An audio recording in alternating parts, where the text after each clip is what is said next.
My daughter told me she was too busy to see me this weekend. Said she had studying to do. Said she was swamped. 2 days later, I saw her in a photo, smiling at a big family dinner with her mom and stepdad like I didn't even exist. I didn't text. I didn't call. I just turned off my phone and sat in silence. But 2 days later, she messaged me, "Dad, I need help." And that was the moment I realized. She only remembers I'm her father when everything else falls apart. What happened next was rather unexpected. I will tell you everything. First, let me thank you for your continuous support. If you love stories like this one, support us by subscribing to this channel and comment where you are watching us from. It will be great to hear from you. Now let's jump into the details of what happened. I've been looking forward to that weekend all week. Not because I had anything special planned, but because I thought maybe, just maybe, I'd get to spend some time with my daughter. Her name's Lila. She turned 19 this past summer, just finished her first year at college. And no matter how many times I tell myself she's growing up, I still think of her as the little girl who used to fall asleep on my chest during Sunday football games. It was Friday evening when I called her. I remember the sound of the phone ringing, that weird hopeful beat in my chest. The kind of feeling you get when you're waiting to see if someone chooses you. She picked up on the fourth ring. "Hey, kiddo," I said, trying to keep my voice casual. "Hey, Dad," she said, and right away I knew she was distracted. I could hear noise in the background, dishes clinking, maybe voices, and her tone had that edge that made me feel like I was an interruption. "You got any plans this weekend?" I asked. "I was thinking maybe we could grab a bite. Just you and me." There was a pause. A long one. I don't think I can," she said, stretching the words out like taffy. "I've got a ton of studying, and Mom wants help with some stuff around the house. It's just going to be a packed weekend." I nodded, even though she couldn't see me. "Yeah, of course. No problem." She didn't say much after that. I told her to take care of herself, said I'd talk to her soon. She mumbled something like, "You too," before the call ended. And that was it. I sat on the couch for a while afterward, phone still in my hand. My place was quiet, the kind of quiet that isn't peaceful. It just felt hollow. I turned on the TV, but nothing held my attention. Ended up flipping through channels like a ghost, just moving through the motions. I told myself not to take it personally.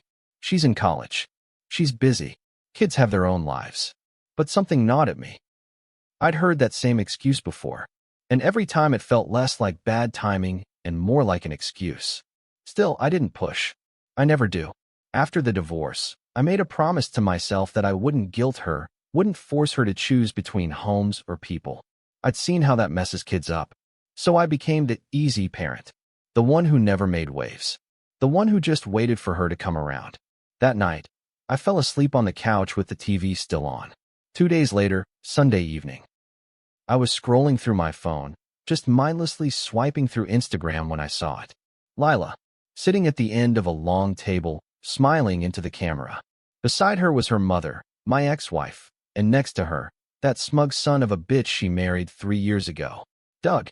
There was a turkey in the center of the table, bowls of mashed potatoes, green beans, even a damn pie sitting on the counter in the background. Everyone was dressed nice. It wasn't some casual dinner. It was a full-on family gathering. The caption read, "Family dinner nights are the best yellow heart #blessed #quality time." My stomach dropped.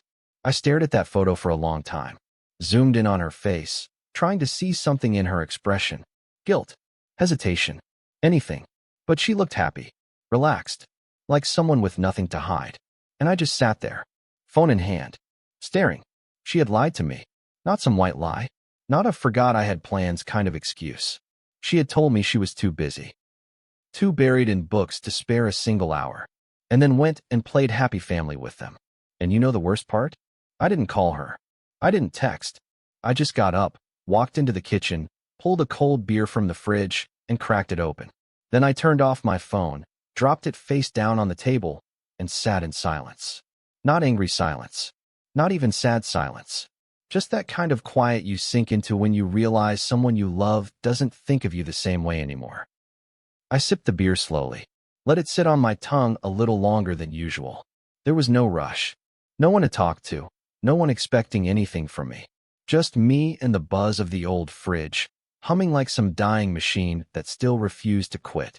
I stared at the wall across from me, where a few photos hung crooked.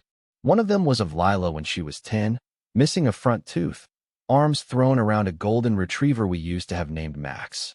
She looked so damn happy in that picture. Her hair all wild from the wind, dirt on her knees from running around the park. I took that photo. I remember we were at Lakewood Park, just the two of us. We'd packed peanut butter sandwiches and juice boxes and made a whole day of it. She'd climbed trees, fed ducks, and told me she wished weekends never ended. I wondered when that feeling changed. Was it the divorce? Was it something I did, or didn't do? The questions swirled, useless and cruel. I'd gone over those same thoughts 100 times before. The split hadn't been messy, at least not on the surface. Her mom and I had grown apart, like two people who realized one day they were just sharing space instead of building a life. We didn't scream, didn't throw plates. We just unraveled. But when Doug came into the picture, things shifted fast. He had money, a big house in a clean subdivision, took them on ski trips, and gave Lila a brand new car for her 18th birthday. He was the kind of guy who knew how to play the role, supportive, polite, always smiling. But I could feel it whenever I was near him, that quiet, condescending air. Like he thought he'd upgraded her life, replaced me. And maybe, in some ways, he had. I leaned back on the couch and stared at the ceiling. The beer was warm now, but I kept sipping. I didn't feel drunk, just numb. The kind of numb that sneaks in slowly, like frost crawling over a window pane. I let myself sit in it. I didn't turn the phone back on. Didn't check to see if she'd posted anything else. I didn't want to know. I didn't want to see more of the life she was choosing without me. The rest of Sunday dragged by like a funeral procession. I didn't cook, didn't clean, just sat there. At one point, I thought about calling my sister, maybe even going out to grab dinner just to break the silence. But I didn't. I didn't want to talk to anyone, not if it meant pretending everything was fine. I'd done enough pretending the last few years. By the time Monday rolled around, I had to drag myself into work. I'm a mechanic. Run a small garage on the east side, mostly regulars and walk-ins. It's honest work, and I'm good at it. But that morning, I moved slow. I kept checking my phone, even though it was still powered off. I'd pick it up, thumb hovering over the button, then set it back down again. I didn't know what I expected to find. An apology? A message? Maybe just some sign that she realized what she'd done? At noon, I finally turned it back on. It buzzed to life in my palm, lighting up with missed calls and junk emails. And there, sitting at the top of my messages, was one from Lila. "Dad, I need help." That was it. Just those 5 words. No explanation. No apology. No context. My heart dropped into my stomach. I called her right away, hands trembling like I was holding live wires. The phone rang twice before she picked up, her voice shaky and low. "Hey," she said. It wasn't the kind of hey you give someone you just texted casually. It was heavy, like she'd been crying. "What's going on?" I asked. "You okay?" There was silence, then a sniffle. I can't stay at Mom's," she said. "Can I come over?" My throat tightened. I didn't ask why. I didn't ask what happened. I just said yes. And that's how it began. That sharp, quiet shift in everything. One minute, I was staring at a photo that made me feel like a ghost in my own daughter's life. The next, I was sweeping off the extra bed, clearing space in my fridge, and preparing for a house guest who felt like a stranger and my own flesh and blood at the same time. I didn't know what was coming. I didn't know what kind of pain or drama or confrontation was about to walk through my front door. All I knew was that she needed me. And even after everything, I couldn't say no. The house had never felt so still. Even before she arrived, before her headlights rolled up the street and that little car door clicked shut outside, I could feel the tension pressing against the walls. Like the house itself knew she was coming and didn't quite know how to breathe. It had been years since Lila had stayed the night. Visits were always quick. Lunch at the diner, maybe an hour on the couch watching a movie before she'd check her phone and say she needed to go. But that Monday night, I made the guest room ready like I used to when she was a kid. Fresh sheets, folded blanket, even the old lamp with the crooked shade she'd picked out when she was 10. I didn't want it to look like a stranger's room. I wanted it to feel like hers again, even if just for a night. When I finally heard her knock, it was soft, hesitant. I opened the door, and there she was. Hair pulled into a messy bun, eyes red and tired, hoodie zipped up to her chin like she was trying to hide inside it.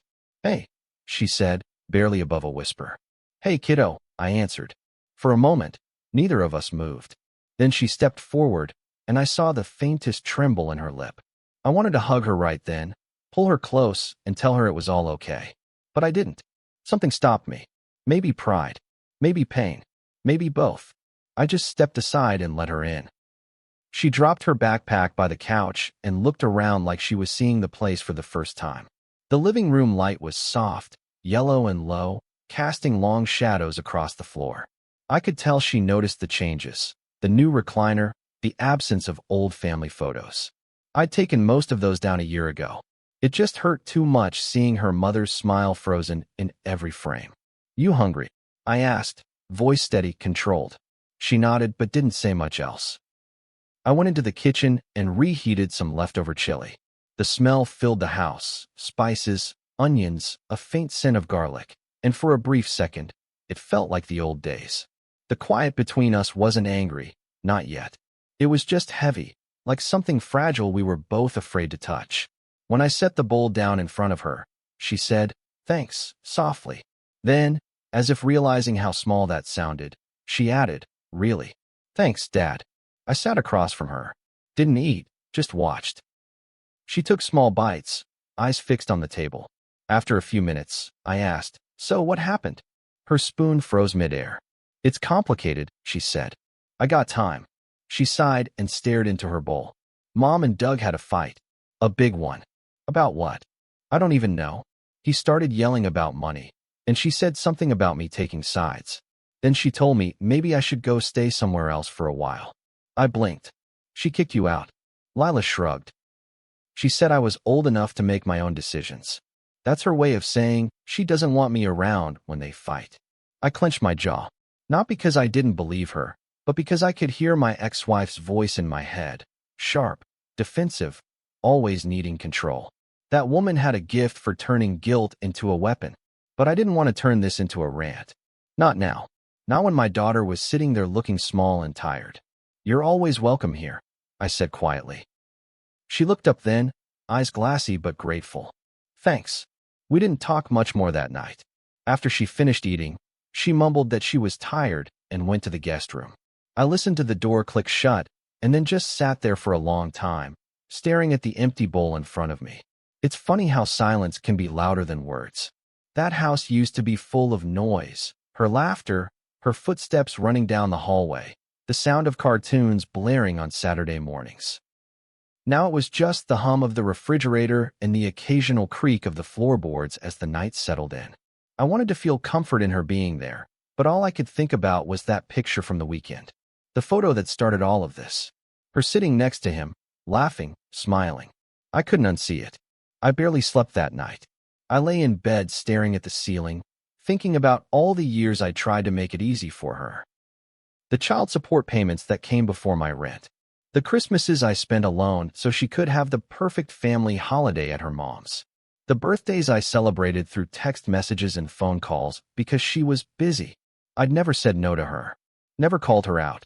I thought patience and love would be enough to bridge the distance. But that photo proved I'd been wrong. When morning came, I found her sitting at the kitchen table scrolling through her phone. Her hair was still a mess, eyes puffy. I poured coffee into 2 mugs, pushed one toward her, and said, "Milk's in the fridge." "Thanks," she murmured, taking it black. "So what's the plan?" I asked after a while. She blinked.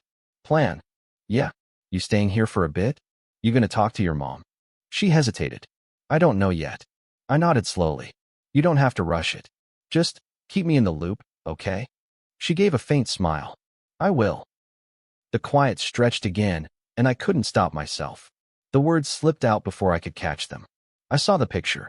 Her eyes lifted immediately, wide and cautious. "What picture?" "You know which one." Her face changed then, like a door closing. The same expression her mother used to get when she'd been caught in a lie and was already preparing a defense. "Dad, I didn't mean to." "Don't." I cut in, sharper than I meant to. "Don't say you didn't mean to. You told me you were busy. And then I see you sitting there, all smiles with them. You didn't forget. You lied. She flinched. It wasn't like that. Then tell me what it was like. She opened her mouth, but no sound came out. For a second, I saw the little girl again, the one who used to cry when I raised my voice. I immediately regretted the harsh tone. I took a breath and softened. I'm not mad, I said, even though part of me was. I just want to understand. She looked down at her coffee. Mom didn't want me to tell you, she said finally. She said it would just make things awkward. Awkward for who? For everyone. I laughed bitterly. Right? God forbid I know my daughter's having dinner with her family. It wasn't like that, she said again, but quieter now. I leaned back, rubbing my temples. You know, Lila, I've spent years trying not to make things awkward for you. I've stayed out of the way, kept my mouth shut, even when I felt like I was being erased. But I didn't think you'd join in on it. Her eyes filled with tears. I didn't mean to hurt you, Dad. Maybe not, I said softly. But you did. The room went quiet again. The coffee steamed between us, untouched. For a long time, neither of us spoke. Then she stood up, muttered something about getting her stuff from the car, and left. I sat there listening to the door click behind her, the sound echoing through the kitchen like a final word in a sentence that hadn't been written yet. Later that morning, I went out to the garage to work. Fixing cars has always been my therapy. The clank of tools, the smell of grease, the rhythm of rebuilding something broken. Machines make sense. People don't. You can hear what's wrong with an engine. You can replace a part, tighten a bolt, and know you've made it better. But with people, you never really know if what you're doing helps or just makes it worse. While I worked, I thought about her sitting there, defending her mother. I didn't blame her for loving her mom. I blamed myself for expecting anything different. She'd grown up in that world, been molded by it. I was the weekend parent, the safe fallback. The man with grease-stained hands who never got the good lighting in her photos. Around noon, I saw her walk out the front door, car keys in hand. She didn't wave, didn't look toward the garage. Just got in her car and drove off. No text, no note. The cold silence returned. But this time, it didn't feel like emptiness. It felt like clarity. For the first time, I realized that loving her didn't mean excusing everything. It didn't mean being invisible. It meant facing the hurt, even when it came from her. Especially when it came from her. That night, I didn't turn off my phone. I left it on the counter, screen face up, waiting to see if she'd message me. But deep down, I already knew silence was the only thing I'd get.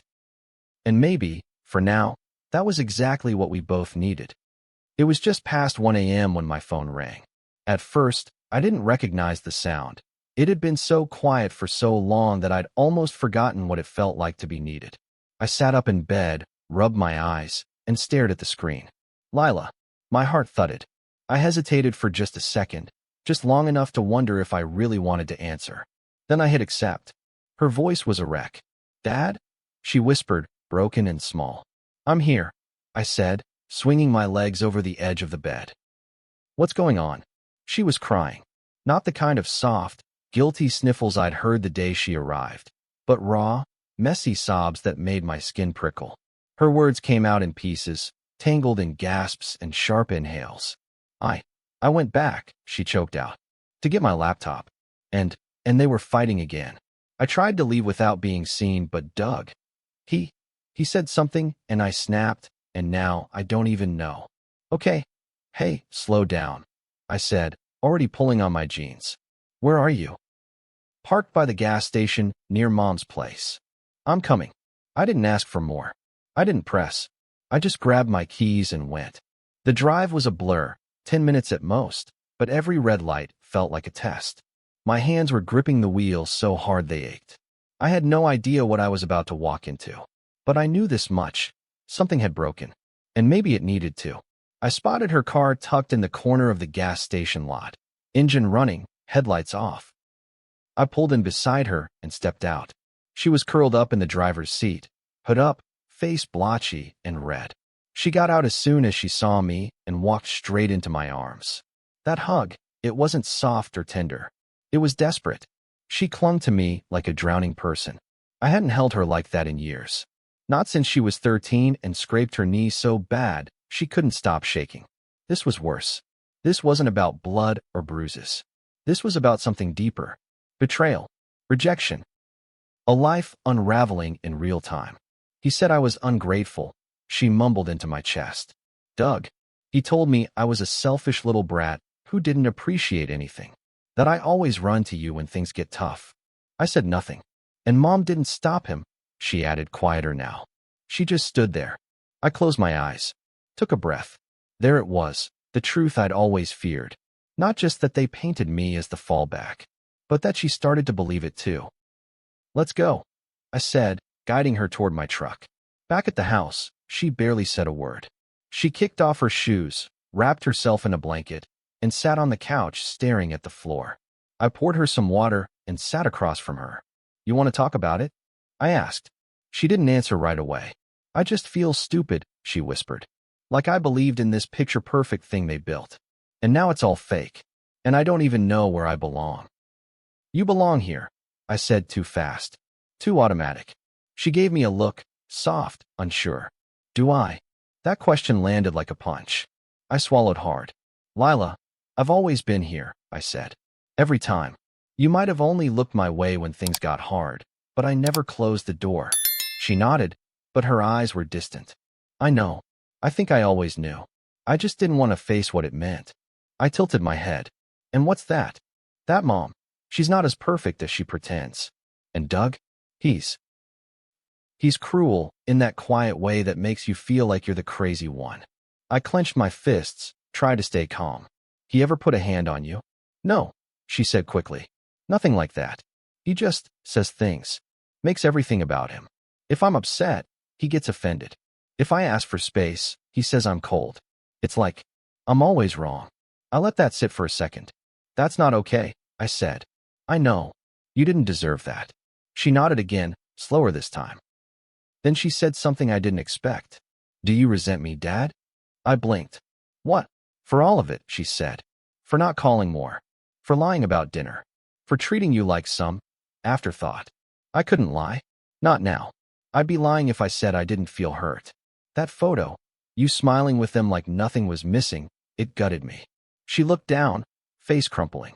I leaned forward, elbows on knees. But I don't hate you. I added. I never could. I just want you to see me. Not as the fallback.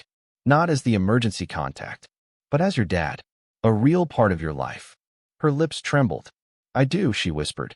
I do now. And I'm sorry it took this long. We sat in silence again, but this time it wasn't cold. It wasn't distant. It felt like the start of something, slow, fragile, but real. She stayed on the couch that night. I offered the guest room, but she said no. Said she just wanted to be near someone who wasn't going to judge her if she cried again. I left a blanket and turned off the light. Before I walked away, I heard her voice, soft in the dark. Thanks, Dad, for picking up. The next morning, the air in the house felt different, charged somehow. Like the calm after a storm that you know isn't really over. Lila was still asleep on the couch, curled up beneath the same flannel blanket I used to wrap her in when she got sick as a kid. Her phone was clutched loosely in her hand, the screen dark. I watched her for a moment from the hallway, just trying to remember what it used to feel like. Waking up on a Saturday morning to the sound of her feet pattering into the kitchen, asking for pancakes. But those mornings were long gone. I made coffee, kept the TV off. I didn't want noise. I wanted clarity. But what I got was silence so loud it made my ears ring. When she finally stirred, she sat up slowly, blinking against the light. Her face was softer in the morning, still tired, still fragile. I handed her a mug without a word. Thanks, she said, her voice rough with sleep. We sat in the living room for a while without talking. She sipped slowly, glancing occasionally at me, but not long enough to hold eye contact. Finally, she broke the quiet. I think I'm going to stay with you for a while, she said. I didn't nod, didn't smile. I just said, okay. I can find a job or help around the house, she added quickly, like she needed to justify it. I don't want to be a burden. You're not, I said, too flat, too automatic. She studied me. But, I sighed. But we need to talk about some things. She set her cup down on the table, bracing herself. Yeah, I figured. I leaned forward, elbows on my knees. You know I've never tried to compete with your mom, right? She nodded. I never wanted to be the fun parent or the one who bought your love. I just wanted to be your dad. Be present, supportive, whatever you needed. I know. But Lila, for the last couple years, I felt like a visitor in your life. Her eyes dropped. I didn't mean for that to happen. That doesn't change the fact that it did, I said. You stopped calling. You stopped coming around. And when you did, it felt like you were doing me a favor. Like you were checking a box before heading back to your real life. Her shoulders tensed. It wasn't like that. It was exactly like that, I said, sharper than I meant to. And I let it happen because I didn't want to make things harder for you. But seeing that picture last weekend, you lied to me, Lila. Not by accident. You looked me in the eye and said you were too busy. And 2 days later, there you were, playing happy family with people who've made it clear I don't belong. She winced. I wasn't trying to hurt you. Then what were you trying to do? I don't know, she snapped, standing suddenly. I didn't want to deal with the drama, okay? Every time Mom brings you up, it turns into a thing. She gets weird and tense and starts saying how I always side with you and how I make her feel unappreciated. So yeah, I lied, because I didn't want to listen to that crap all weekend. So instead, you threw me under the bus. She looked stunned. That's not fair, isn't it? I stood too, my voice rising. You wanted to avoid conflict, so you let me be the one left out. The one sitting alone while you smiled for the camera with the guy who calls me the other dad, like I'm some placeholder. Her eyes were glossy now. It's not that simple. No, it's not. But it's real, I said, softer now. And I need you to hear this. I'm not going to keep being the guy you only call when you're hurting. I'll always be your father. But I won't be your emotional landfill. Tears slid down her cheeks. I'm sorry, she whispered. I know, I said. But sorry doesn't fix it. You have to show me something's different. She sat back down, wrapping her arms around herself. You're right. I don't even know when I started pulling away. I think I just got used to everything being about Mom and Doug. They made me feel like I had to pick a side. I sat across from her again, quieter now. And you picked theirs. She nodded, ashamed. And now? I asked. She looked up at me, eyes red but clear. Now I'm realizing how much I gave up just to keep the peace. I leaned back. That peace was never yours to keep, Lila. It was theirs. You were just surviving in it. We didn't speak for a while after that. She wiped her face, took another sip of coffee. I stared out the window, the November sky gray and heavy with the promise of rain. Then she said something I'll never forget. I want to make it right, Dad. I don't know how yet, but I'm not going back there. Not like things were. I nodded. Good. Her voice broke again. Can I stay? For now, I said. But this isn't just about staying under my roof. This is about rebuilding trust. And that takes time. I can do that, she said. I want to. I believed her. Not completely, but enough to keep the door open. That afternoon, she unpacked a few things into the guest room. I left her alone while she set it up, her laptop on the desk, a framed photo of her and a friend on the nightstand. She didn't hang up the family pictures from her mom's place. I noticed that. I stood in the hallway watching her from a distance, thinking about how strange it felt to have her here, really here, not just visiting. She caught me looking and gave a shy smile. Room looks smaller than I remember, she said. You got taller. She smiled, but it faded quickly. Thanks for not slamming the door in my face, she said. I thought about it, I said, trying to soften the truth with a smirk. She laughed, small and real. That night, we ordered pizza, watched a movie. It wasn't perfect. There were pauses and awkward silences and moments where I could see her flinch when her phone buzzed. But it was something. Not reconciliation. Not forgiveness. But something real. It was 3 days after Lila moved in when my sister showed up unannounced. I heard her knock while I was elbow-deep in a radiator replacement out in the garage. The sound echoed through the chill November air, short and sharp like she wasn't in the mood to wait. That was the thing about Dana. She never really asked for permission to speak her mind. She just did. And most of the time, I respected her for it. Figured I'd bring by some soup, she said when I opened the door, holding up a Tupperware container like a peace offering. And maybe check on my hermit of a brother. You always bring bribes when you're here to dig, I said, stepping aside. She smirked. Old habit. The moment she walked in and saw Lila, curled up on the couch with a textbook in her lap and earbuds in. Her expression softened. Dana had always loved my daughter like her own. They had that aunt-niece bond that wasn't built on rules or discipline, just presence. Real, consistent presence. Lila looked up and gave a half-smile. "Hey, Aunt Dana. You look like crap," Dana said kindly. "Thanks," Lila replied, a ghost of a laugh in her voice. I set the soup in the kitchen and waved Dana toward the hallway. She followed me into the garage, where I wiped my hands and leaned against the tool bench. "So," she said, folding her arms. "What's going on? You know the gist." "I know what Lila texted me," she said, "but I want to hear your side." I gave her the rundown. Not all the details, not the photo, not the quiet beer on the couch, but enough for her to understand how far things had unraveled. When I got to the part about Lila showing up at the gas station crying, Dana's eyes flickered. "I'm guessing you haven't told her to leave." "Of course not." She gave a slow nod. "And how are you doing?" That stopped me. It was such a simple question, but no one had asked it. Not Lila. Not even me. "I don't know," I admitted. "I'm tired. Confused. Half of me wants to wrap her up and keep her safe. The other half wants to remind her she only shows up when she's broken." Dana sighed. "You're allowed to feel both." "I don't want to be bitter," I said. I need her to mean it this time. I need her to actually see what she's done." She walked over, pulled up an overturned bucket, and sat. "Okay," she said. "Then you need to tell her the whole truth." I frowned. "I've been honest." "No, you've been controlled." And controlled can sound like honesty when it's really just you protecting yourself from disappointment. I narrowed my eyes. "What are you trying to say?" "I'm saying she doesn't need another lecture. She needs to see you're hurt, not just hear about it. Let her feel the weight of it. Let her carry some of it." I looked away. "She's not a kid anymore," Dana continued. "She's an adult. And adults don't get passes for cruelty just because they're sad." That line hit me square in the chest. "She's trying," I said quietly. "So were you," Dana said. "For years."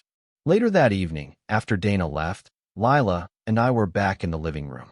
She was scrolling on her phone, still avoiding contact with her mom, from what I could tell, but she looked more settled than she had days before. Less like someone running, more like someone catching her breath. "Your aunt stopped by," I said. "I heard," she replied. She gave me a look that said she wanted to hug me and yell at me at the same time. That's probably accurate. She set her phone down and stretched her legs out, curling into the corner of the couch. "I've been thinking about everything. About what I did." I waited. "I think I wanted things to be easy," she said. "Simple. Like if I just avoided the hard conversations, no one could blame me. But I get it now. That silence, it hurts worse than a fight." I nodded slowly. "Yeah, it does." She hesitated, then asked, "Did you ever hate me for it?" I looked her dead in the eye. "No, but I resented you. And that might be worse." She swallowed hard. "I deserve that." "You deserve the truth," I said, "which is that I spent years pretending like it didn't matter. Every missed call, every ignored birthday, every time you gave me 5 minutes before running back to them. I let it slide because I thought love was about sacrifice, about letting go." She said nothing. "But I've learned something," I continued. "Love without boundaries isn't love. It's codependence. And I'm done sacrificing my dignity just to stay close." She nodded slowly, wiping her eyes. "I want to earn it back," she said. "Your trust. I'm not asking for everything overnight. Just a chance." I studied her, really studied her. She wasn't the same girl who showed up at my door crying. She was still a mess, still hurting, but she was facing it now. Not running. "One step at a time," I said. "Okay." That night, as she got ready for bed, I passed by the guest room and noticed her laptop screen still glowing. A document was open, some kind of journal entry. The first line read, "I lied to my father, and he let me stay anyway." And for the first time in weeks, I felt something close to peace. She was starting to see it. Not just what she'd done, but who I was. Not a fallback. Not a second option. Her father. The house was quieter now, but not like before. Not like the kind of silence that felt like punishment, like being forgotten or erased. This silence felt like something earned. Like space. Like breathing room. Lila was still staying in the guest room, and for the past week, we'd settled into a strange kind of rhythm. Coffee in the mornings, light dinners at night, the occasional movie neither of us could focus on. She'd started working part-time at the bookstore down the road. I picked up an extra job at the shop just to stay busy. We weren't avoiding each other, but we weren't dancing around anything either. We were trying, but there was still something between us. Something unresolved. And I could feel it every time she looked at me a second too long without saying what was on her mind. I wasn't going to push her to say it. Not anymore. Because here's the thing. After all the nights I spent waiting for a call, after all the years I made excuses for her silence, I'd finally figured out the difference between loving someone and losing yourself to them. And I was done disappearing. It was a Saturday afternoon when it happened. I'd just come back from the grocery store and found her in the kitchen, phone in one hand, pacing. Her voice was tight. One of those half-whispers people use when they don't want to be overheard but can't hide the emotion either. "No, I'm not coming back right now," she said. "I told you I'm not ready. Stop trying to guilt me. I didn't abandon anyone." Pause. "I don't care what Doug said, Mom. This isn't about him." Another pause, this one longer. "Yeah, well, you didn't defend me either. So maybe think about that before you start playing victim." She ended the call and just stood there, staring at the counter. I could see the tremble in her shoulders. "She guilt-tripped you again," I said gently. She turned to me, defeated. Every time. It's like she's rewriting the whole story. Like I just ran away for no reason and left her with this burden. "You didn't," I said. She nodded, but her eyes said she still needed to believe it. "I don't know how to go back," she said quietly. "Or if I even want to." "Then don't," I replied. "Not until you're ready. And maybe not at all." She looked at me, surprised. "You'd be okay with that?" "I'd be okay with you making your own choices," I said. "Not living by someone else's guilt script." She sat down at the table, twisting the hem of her shirt. "Can I ask you something?" "Anything. Do you think we'll ever be normal again? Like before?" That question stopped me cold. I walked over and sat across from her, meeting her eyes. "No," I said. "I don't." She blinked, clearly not expecting that. "But that's not a bad thing," I continued. "What we had before wasn't real, not all of it. It was me tiptoeing around your life, waiting for crumbs of attention. It was you choosing what was easy instead of what was honest. We can't go back to that. So what do we do?" she asked. "We move forward. With boundaries." She nodded slowly. "Okay. You live here, you pull your weight. You're not a guest, you're family. But you're also not a kid anymore. And I'm not going to be the fallback. I won't be the guy you call when everything else explodes. You want a relationship with me? Then it has to be built on something real. Respect. Truth.